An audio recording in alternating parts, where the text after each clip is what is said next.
When I give a Dharma talk in January or in December, I usually talk about changing habits or making New Year's resolution because it's a good time of the year to reflect on yourself and be motivated for a new start. In Won Buddhism, mindful choice in action is said to be like the fruit of a tree, whereas cultivation of the spirit and inquiry practice are like the root and branches of a tree. In other words, the purpose of our practice is to make more skillful choices in our life. Therefore, mindful choice in action practice and how your practice is manifested in your actual daily life is emphasized in Won Buddhism. But today, I want to talk about something that you might think is quite the opposite notion, which is self-compassion. So let me begin by sharing my experience. I started the mindful choice in action practice when I was in novice training to become a Won Buddhist minister in 2001. I worked in the head Dharma Master Jieun's office in the headquarters of Won Buddhism in Korea. And soon after I started working as a novice, I realized that I was a very forgetful, unmindful, and clumsy person, which surprisingly I had not realized before. I felt small and unworthy. So I started working on mindfulness by trying to keep the important things in my mind. So for the first time in my life, I experienced something like discovering and working on my habitual patterns. It was the best lesson I had learned throughout my novice period. Whether it's a mental or physical pattern, you can change your habit. In other words, you can change your life. At the time, the head Dharma Master Jieun jokingly said to me, "You gotta pay a hefty fee for tuition." The next year, I entered the Yongsan University, the Won Buddhist seminary. There I learned how the journaling practice was a tool to help mindfulness practice. Journaling practice in Won Buddhism is first you set which mindfulness items you want to focus on, you want to work on, and you track them until you make it your new habit. So I made a list of habits that I wanted to cultivate or that I wanted to change. I wrote them down in my notebook and tracked them daily. I would review and update them every month according to what I chose to focus on. And I've been doing this practice ever since I was in the seminary 20 years ago, more than 20 years ago. So as a result of that, I now have healthy habits in my daily life, and I am more mindful in making choices and action than I was back then. But some habits never seem to change. One day, while I was going over my past journaling notebooks, I felt embarrassed because some bad habits that I noted 20 years ago were still in my recent mindfulness list. I could see them again in my New Year's resolution pages of my journaling notebooks. Clearly, I did not want to give them up because at least I knew that those habits bring negative results and suffering in my life. But obviously, I was not making a real effort for them either. Today, I want to share what I discovered about this. So let's think about the first item of the essential dharmas of daily practice that we recite every day in the morning meditation. The first line goes like this. The mind is originally free from disturbance, delusion, and wrongdoings. So it says our mind is originally like this circle represents perfect, complete. This is a very optimistic point of view, which I think is the greatest gift that the realized teachers gave to us. Our practice starts from here. The next line. But disturbance, delusion, and wrongdoings arise in response to sensory conditions.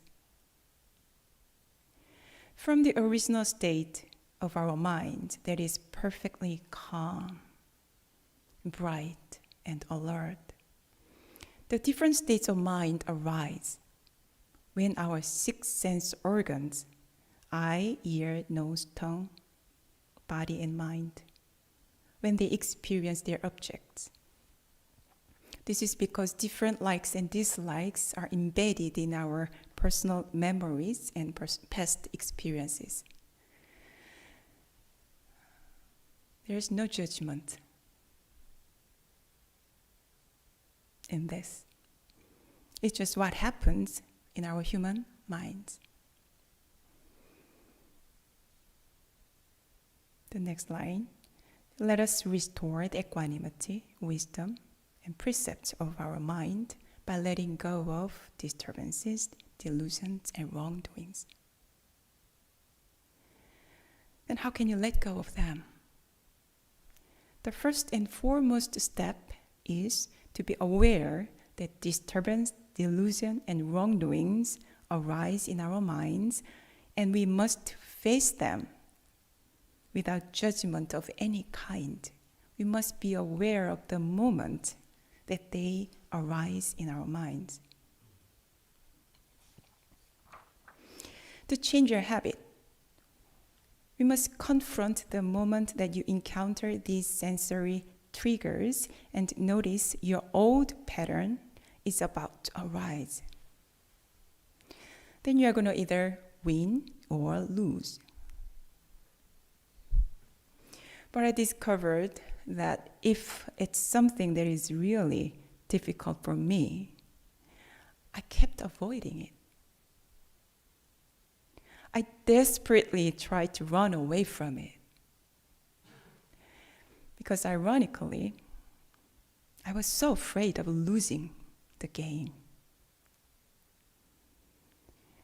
I had fear facing the aspects of myself that made me feel ashamed.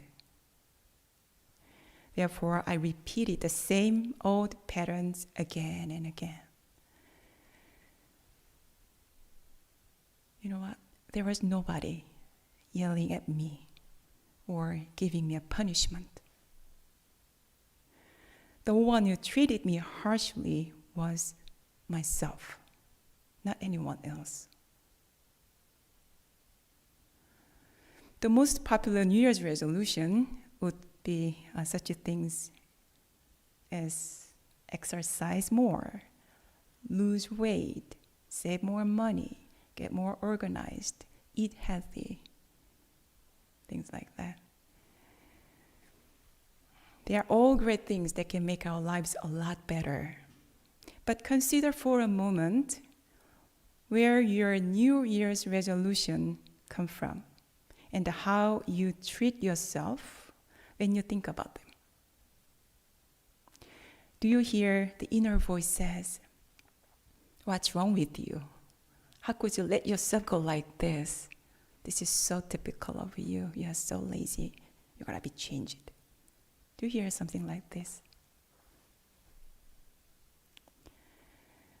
What about afterwards, after you made certain resolutions?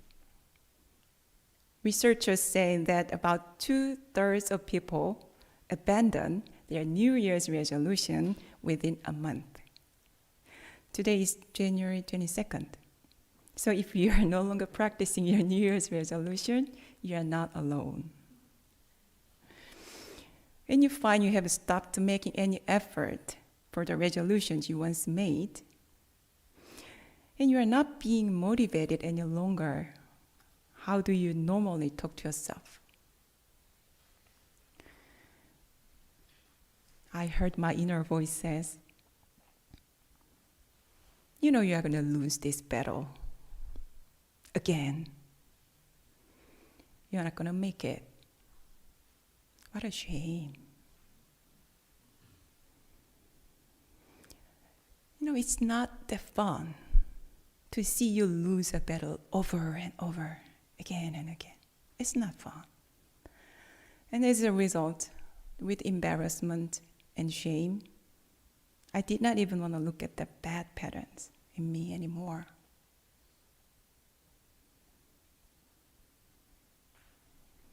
When I discovered how harshly I was belittling myself, I felt compassion.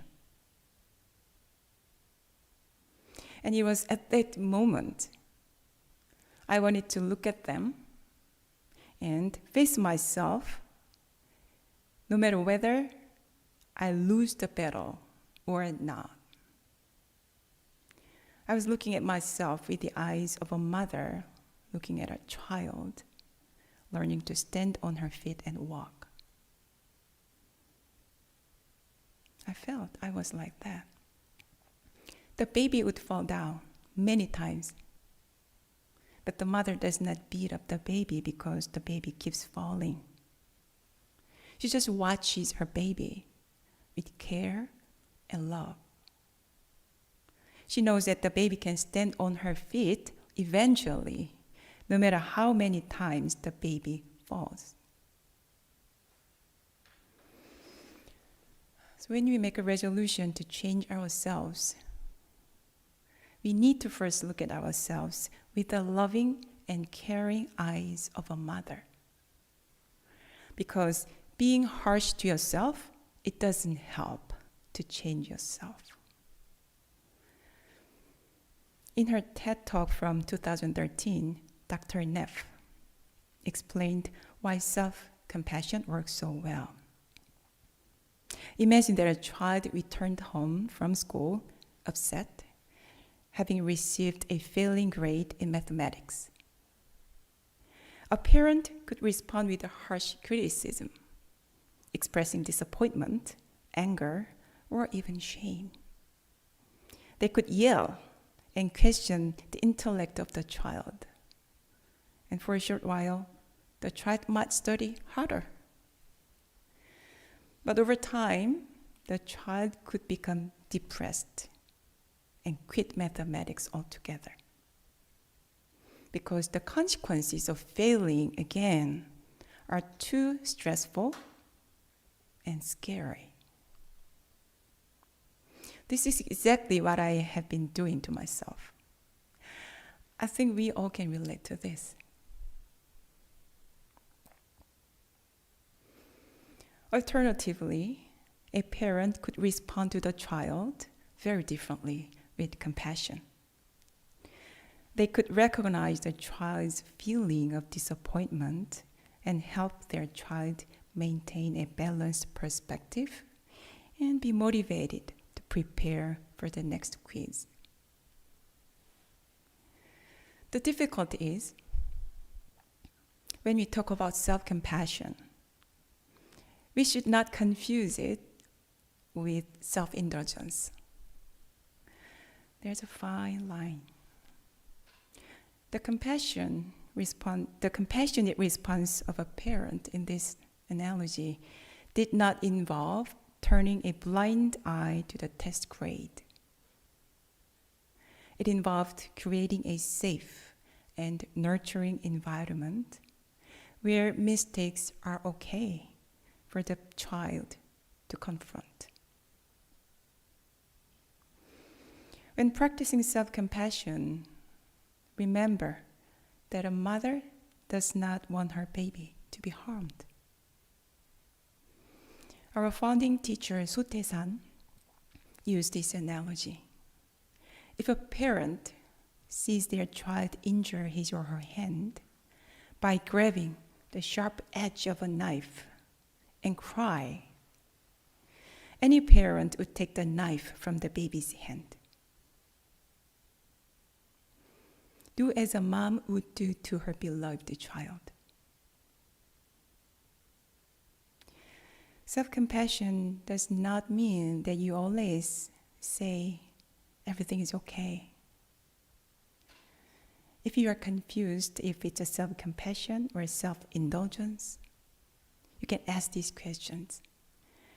What would a wise mother say to her child?